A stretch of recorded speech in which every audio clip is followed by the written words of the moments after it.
ಅಂತಾರಾಷ್ಟ್ರೀಯ ಕಾರ್ಮಿಕ ದಿನಾಚರಣೆ ಮತ್ತು ಕಾರ್ಮಿಕರಿಗೆ ಸನ್ಮಾನ. ಸೊರಬ: ರಾಷ್ಟ್ರದ ಅಭಿವೃದ್ಧಿಯಲ್ಲಿ ಕಾರ್ಮಿಕರ ಪಾತ್ರ ಮಹತ್ತರವಾಗಿದ್ದು, ಕಾರ್ಮಿಕರು ಮತ್ತು ಮಾಲೀಕರು ಒಂದೇ ನಾಣ್ಯದ ಎರಡು ಮುಖವಿದ್ದಂತೆ ಎಂದು ಕನ್ನಡ ಸಾಹಿತ್ಯ ಸಾಂಸ್ಕೃತಿಕ ವೇದಿಕೆ ಅಧ್ಯಕ್ಷ, ಸಮಾಜ ಸೇವಕ ಡಿ.ಎಸ್. ಶಂಕರ್ ಶೇಟ್ ಹೇಳಿದರು. ಪಟ್ಟಣದ ಹೊಸಪೇಟೆ ಬಡಾವಣೆ ರಾಜೀವ್ ನಗರದಲ್ಲಿ ಕನ್ನಡ ಸಾಹಿತ್ಯ ಸಾಂಸ್ಕೃತಿಕ ವೇದಿಕೆ ಮತ್ತು ಓಂ ಪಿಕಲ್ಸ್ ವತಿಯಿಂದ ಹಮ್ಮಿಕೊಂಡಿದ್ದ ಅಂತಾರಾಷ್ಟ್ರೀಯ ಕಾರ್ಮಿಕ ದಿನಾಚರಣೆ ಮತ್ತು ಕಾರ್ಮಿಕರಿಗೆ ಸನ್ಮಾನ ಕಾರ್ಯಕ್ರಮವನ್ನು ಉದ್ಘಾಟಿಸಿ ಅವರು ಮಾತನಾಡಿದರು. ಈ ಸಂದರ್ಭದಲ್ಲಿ ಲಕ್ಷ್ಮಣ್ ಸಾಗರ್, ಗಣಪತಿ ಓಟೂರ್, ಶ್ರೀಧರ್ ಮೂರ್ತಿ ನಡಹಳ್ಳಿ, ರೇಷ್ಮಾ, ಡಿಸೋಜ್ ನರ್ಸಿಂಗ್ ಕಾಲೇಜ್ ಪ್ರಾಂಶುಪಾಲ ಮಂಜುನಾಥ್, ರಾಘವೇಂದ್ರ ಎಸ್ ಮತ್ತಿತರರು ಇದ್ದರು. ಕಾರ್ಮಿಕರಾದ ರೇಣುಕಾ, ಪುಷ್ಪಾವತಿ, ಕಲಾವತಿ, ಗುಪ್ತಾ, ವಿಜಯ್, ಮಂಜು ಅವರನ್ನು ಸನ್ಮಾನಿಸಲಾಯಿತು. ವರದಿ ಸಂದೀಪ್ ಯುಎಲ್, ಕರ್ನಾಟಕ ನ್ಯೂಸ್, ಸೊರಬ. ಕ್ರಾಂತಿಯಾಗುತ್ತೆ. ಕಾರ್ಮಿಕರಿಗೆ ಸುಮಾರು 16 ತಾಸುಗಳ ಕಾಲ ದುಡಿಸ್ಕೊಳ್ಳುವಂಥ ಪರಿಸ್ಥಿತಿ ಇತ್ತು. ಅವ್ರಿಗೆ ಸಿಕ್ಕಾಗೆ ಕೆಲಸವನ್ನ ಮಾಡಿಸ್ಕೊಳ್ಳೋಂಥ ಸಂದರ್ಭ. ಆ ಸಂದರ್ಭದಲ್ಲಿ ಕಾರ್ಮಿಕರು ರೊಚ್ಚಿಗೆದ್ದು 16 ಗಂಟೆ ಇರುವಂಥ ಕಾಲವನ್ನು 8 ಗಂಟೆ ಕಾಲಕ್ಕೆ ಇಳಿಸಬೇಕು ಅಂತ ಒಂದು ದೊಡ್ಡ ಹೋರಾಟನೇ ನಡೀತು. 1986ರಲ್ಲಿ ಒಂದು ವಿಶೇಷವಾದ ಕ್ರಾಂತಿ ಆಯಿತು. ಆ ಒಂದು ದೊಡ್ಡ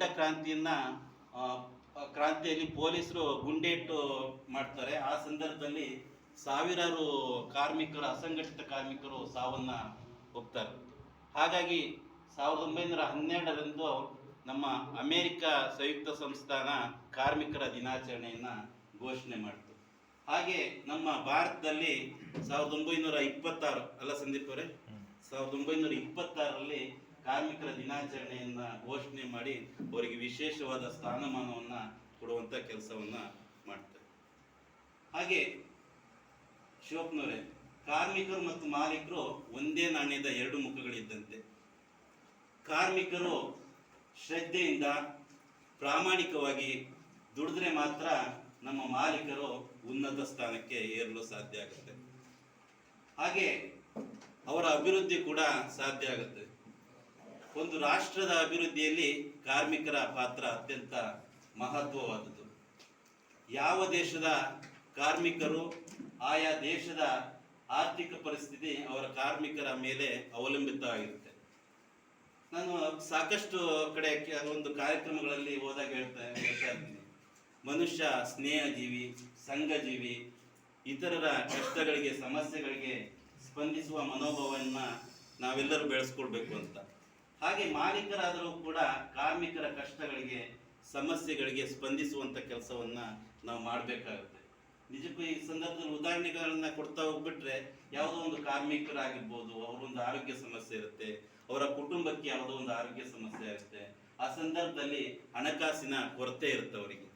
ಆ ಹಣಕಾಸನ್ನ ಮಾಲೀಕರು ಆ ಸಂದರ್ಭದಲ್ಲಿ ಒದಗಿಸಿದ್ರೆ ಅವರು ಜೀವನ ಇದರಿಂದ ಒಂದು ಅಪಾಯದಿಂದ ಹೊರಗೆ ಬರ್ಬೋದು, ಒಂದು ಆರೋಗ್ಯ ಸಮಸ್ಯೆಯಿಂದ ಹೊರಗೆ ಬರ್ಬೋದು. ಇಂಥ ಒಂದು ಕೆಲಸವನ್ನ ಮಾಲೀಕರಾದಂಥ ನಾವೆಲ್ಲರೂ ಕೂಡ ಮಾಡಬೇಕಾಗುತ್ತೆ ಈ ಸಂದರ್ಭದಲ್ಲಿ ವಿಶೇಷವಾಗಿ. ಯಾಕಂದ್ರೆ ನಿಮಗೂ ಕೂಡ ನಾನು ಈ ಸಂದರ್ಭದಲ್ಲಿ ಹೇಳೋದು ಇಷ್ಟೇ, ಮಾಲೀಕರು ತಮ್ಮ ಮೇಲೆ ವಿಶ್ವಾಸವನ್ನ ಇಟ್ಟು ತಮಗೆ ಕೆಲಸಕ್ಕೆ ಮಾಡ್ತಾರೆ. ತಾವು ಕೂಡ ಉತ್ತಮವಾದ ಕೆಲಸವನ್ನ ಮಾಡಿ ಅವ್ರ ಜೊತೆ ಉತ್ತಮ ಬಾಂಧವ್ಯ ಹೆಂಗಿರ್ಬೇಕು ಅಂದ್ರೆ, ಕಾರ್ಮಿಕರು ಮತ್ತು ಮಾಲೀಕರ ನಡುವೆ ಬಾಂಧವ್ಯ ಅತ್ಯಂತ ಸುಮಧುರವಾಗಿರ್ಬೇಕು, ಅತ್ಯಂತ ಸುಂದರವಾಗಿರ್ಬೇಕು. ಅದು ಕೊಂಡಿ ಯಾವ ರೀತಿ ಇರ್ಬೇಕು ಅಂದ್ರೆ ಒಂಥರ ವಿಶೇಷವಾಗಿರ್ಬೇಕು.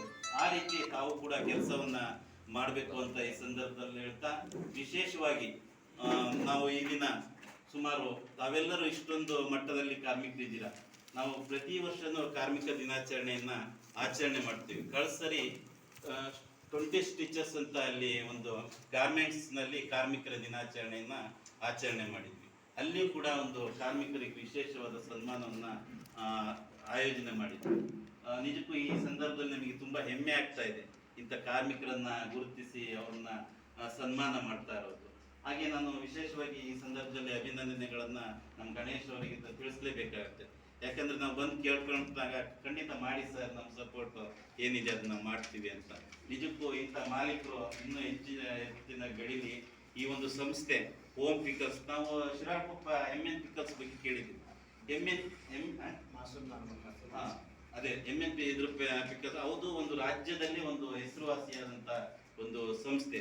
ಹಾಗೆ ಈ ಒಂದು ಸಂಸ್ಥೆ ಕೂಡ ಅತ್ಯಂತ ಉನ್ನತ ಸ್ಥಾನಕ್ಕೆ ಇರಲಿ, ಸಾಕಷ್ಟು ಕಾರ್ಮಿಕರಿಗೆ ಕೆಲಸವನ್ನ ನೀಡಲಿ.